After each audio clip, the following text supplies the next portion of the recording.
Hello guys, അപ്പോൾ ഞാൻ ഉപ്പും മുളകും ലൈറ്റ് അതിലെ ഒരു കുട്ടി ഒളിച്ചോടിപ്പോയി. അപ്പോൾ അതിനെക്കുറിച്ച് സിജോ പറഞ്ഞ കാര്യം അതിനെ റിയാക്ട് ചെയ്തിട്ടാണ് ഞാൻ വീഡിയോ ഇടാൻ പോണത്. എന്താണെന്ന് വെച്ചാൽ ആ കുട്ടി ഒളിച്ചോടിപ്പോയി. ഈ പെണ്ണിൻ്റെ വീട്ടുകാർ മണ്ഡപം ബുക്ക് ചെയ്തു. അത് കഴിഞ്ഞിട്ട് ഗോൾഡിന് അഡ്വാൻസ് കൊടുത്തു. ഇതെല്ലാം ശരിയായിരിക്കും. പക്ഷേ വീട്ടിൽ ഒരു നല്ല പ്രഷർ വരും. ഇപ്പോൾ എൻഗേജ്മെൻറ്റ് കഴിഞ്ഞാലും ഇഷ്ടമല്ലാത്ത ചെക്കനാണെങ്കിൽ മാക്സിമം ഊരിപ്പിക്കാൻ അവർ നല്ല പ്രഷർ കൊടുക്കും, ഉറപ്പാണ്. അല്ലാതെ ഈ എൻഗേജ്മെൻറ്റ് കഴിഞ്ഞ് വന്നിട്ട് ഒന്നും പറയാതിരിക്കുക അങ്ങനെയൊന്നും ചെയ്യില്ല. ചില ലോക്കൽ ആൾക്കാർ അങ്ങനെ ചെയ്യുന്ന ഒരു രീതിയാണത്.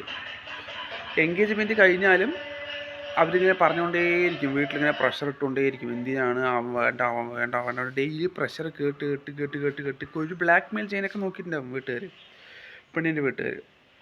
എന്നിട്ട് അവരിപ്പോൾ കുറച്ച് മണ്ഡപത്തിൻ്റെ ബില്ലൊക്കെ കാണിച്ചു തന്നിട്ട്, മണ്ഡപത്തിൻ്റെ ബില്ലൊക്കെ കാണിച്ചു തരുന്നതൊക്കെ അവിടെ ഇരിക്കട്ടെ, അതൊന്നും ഒരു കുഴപ്പമില്ല. പക്ഷെ പ്രഷർ, ആ പെണ്ണിന് ഒരുപാട് പ്രഷർ വന്നിട്ടുണ്ടാവും. അല്ലാണ്ട് സിജോ പറയുന്നത് അങ്ങനെ വിശ്വസിച്ചിട്ട് ഒരാവശ്യമില്ല.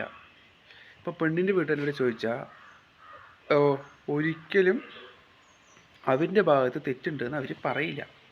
ചിലപ്പോൾ മണ്ഡപം ബുക്ക് ചെയ്തിട്ടുണ്ടാകും, ഗോൾഡിന് അഡ്വാൻസ് കൊടുത്തിട്ടുണ്ട്. ഗോൾഡിന് അഡ്വാൻസ് കൊടുക്കുക ഇപ്പോൾ ഒരു 10,000 20,000 കൊടുത്താലും അഡ്വാൻസ് കൊടുത്തു തന്നെയാണ്. അതിപ്പോൾ ക്യാൻസൽ ചെയ്യാൻ പറഞ്ഞാൽ ഒരു കുഴപ്പമൊന്നുമില്ല. ആ 20,000 വേറെ എന്തെങ്കിലും സ്വർണ്ണം കൊടുത്തിട്ട് വന്നാലും കുഴപ്പമൊന്നുമില്ല. അതൊക്കെ അവർ ക്യാൻസൽ ചെയ്യും. അപ്പോൾ അത്രയും ആ ഒരു കുട്ടിക്ക് പ്രഷർ കൊടുത്ത കാരണമാണ് ആ കുട്ടി ഒളിച്ചോടി പോയിട്ടുണ്ടാവുക. അല്ലാണ്ട് നിശ്ചയം ആലോചിച്ചിട്ട് അതെല്ലാം ഉറപ്പിച്ചിട്ട്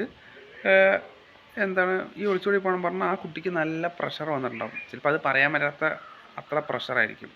അതുകൊണ്ടായിരിക്കും ആ കുട്ടി പോയിരിക്കുക. അല്ലാതെ ഒരു നിശ്ചയം കഴിച്ചിട്ട് ഭയങ്കര ഹാപ്പിയാണ് പറഞ്ഞാൽ രണ്ടുപേരും എന്തായാലും കല്യാണം കഴിക്കുന്ന ഉറപ്പാണ് പറഞ്ഞാൽ പോകേണ്ട ആവശ്യം ഉണ്ടായില്ല. അല്ലാണ്ട് യൂട്യൂബിൽ വീഡിയോ ഇടാൻ വേണ്ടിയിട്ടൊക്കെ ആരെങ്കിലും പോകുമൊന്നുമില്ല. അത്ര ബുദ്ധിയില്ലാത്ത കുട്ടിയൊന്നും അല്ല എന്നാണ് എൻ്റെ ഒരു അഭിപ്രായത്തിൽ. സിജോ ആദ്യം മൂത്ത മകൾ ഒളിച്ചോടി പോയതിന് നല്ല ഊളത്തരം പോലെ പറഞ്ഞു. ഇതിപ്പോൾ സപ്പോർട്ട് ചെയ്തിട്ട് നന്മ മരം പോലെ പറയണം.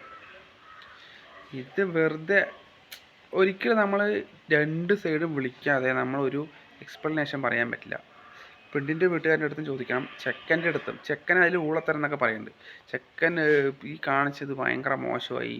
അവൻ്റെ പ്രഷർ അവനല്ലേ അറിയുള്ളൂ. അവനെ ചിലപ്പോൾ ഇപ്പോൾ ബ്ലാക്ക് മെയിൽ ചെയ്തിരിക്കാം, വേറെ എന്തെങ്കിലുമൊക്കെ പറഞ്ഞിരിക്കാം പെണ്ണിൻ്റെ വീട്ടുകാർ. സ്വാഭാവികമായിട്ട് അങ്ങനെ തന്നെയാണ്. എൻഗേജ്മെൻറ്റ് കഴിഞ്ഞാലും അവർക്ക് ഇഷ്ടമില്ലാത്ത ചെക്കനാണ് പറഞ്ഞ് കല്യാണത്തിൻ്റെ തലേ ദിവസം വരെ പറഞ്ഞുകൊണ്ടിരിക്കും. ഇപ്പം ഗോൾഡ് അഡ്വാൻസ് കൊടുത്താൽ ഗോൾഡ് എടുത്തു, തിരിച്ചു കൊടുത്താൽ അവരെടുക്കുക ചെയ്യും. അത്രേ ഉള്ളൂ. അപ്പോൾ മാക്സിമം മുടക്കാൻ വേണ്ടിയിട്ട് പെണ്ണിൻ്റെ വീട്ടുകാർ നോക്കിയിട്ടുണ്ടാവും. അത് കാരണമായിരിക്കാം ആ പെണ്ണ് പോയിരിക്കുക. അല്ലാണ്ട് അവൾ അത്ര ബുദ്ധിയില്ലാത്ത പെണ്ണൊന്നും അല്ലല്ലോ. ചെക്കനും അപ്പോൾ ഒരു കാര്യത്തിൽ സപ്പോർട്ട് ചെയ്തിട്ടുണ്ടാവും. കാരണം ഒരുപാട് പ്രഷർ വരികയല്ലേ. അപ്പോൾ ഇവളെ വിട്ട് പോകുമോ എന്നുള്ള പേടിയിലായിരിക്കും ചെക്കനും പോയിരിക്കുക. കാരണം കല്യാണം ഉറപ്പിച്ചാലും പ്രഷർ അതിനൊരു കമ്മിയും ഉണ്ടായില്ല. പെണ്ണിൻ്റെ വീട്ടുകാരൻ്റെ അടുത്ത് ചോദിച്ച പോലെ തന്നെ ചെക്കൻ്റെ അടുത്തും ഈ കാര്യങ്ങൾ അന്വേഷിച്ചിട്ട് വേണം നമ്മൾ വീഡിയോ ഇടാൻ. സിജോയ്ക്ക് ഒരു കുന്തോ അറിയില്ല.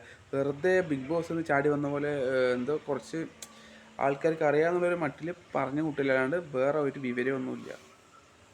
പിന്നെ അനന്തുവിനെ ഇങ്ങനെ ഒരു കാര്യങ്ങൾ വെച്ച്, കാരണം അനന്തു കുറേ വർഷമായി. അപ്പോൾ ഒരു കാര്യം ആലോചിക്കാണ്ട് കുറച്ച് കേൾക്കാണ്ടൊന്നും പറയില്ല. ഇത് പെണ്ണിൻ്റെ ഭാഗത്ത് നിന്ന് മാത്രം ഫോൺ വിളിച്ച് കേട്ടിട്ട് വലിയ കാര്യം പറഞ്ഞിട്ടൊന്നും കാര്യമില്ല. സിജോ പറയുകയാണ്, നമ്മൾ എന്ത് കാര്യങ്ങളും ചെയ്യുകയാണെങ്കിൽ അവരിനെ വിളിച്ചിട്ട് എല്ലാവർക്കും ഒരു നമ്പർ കൊടുക്കുമോ? അത്രയും ബുദ്ധിയില്ലാത്ത ആൾക്കാരായിരിക്കുമോ?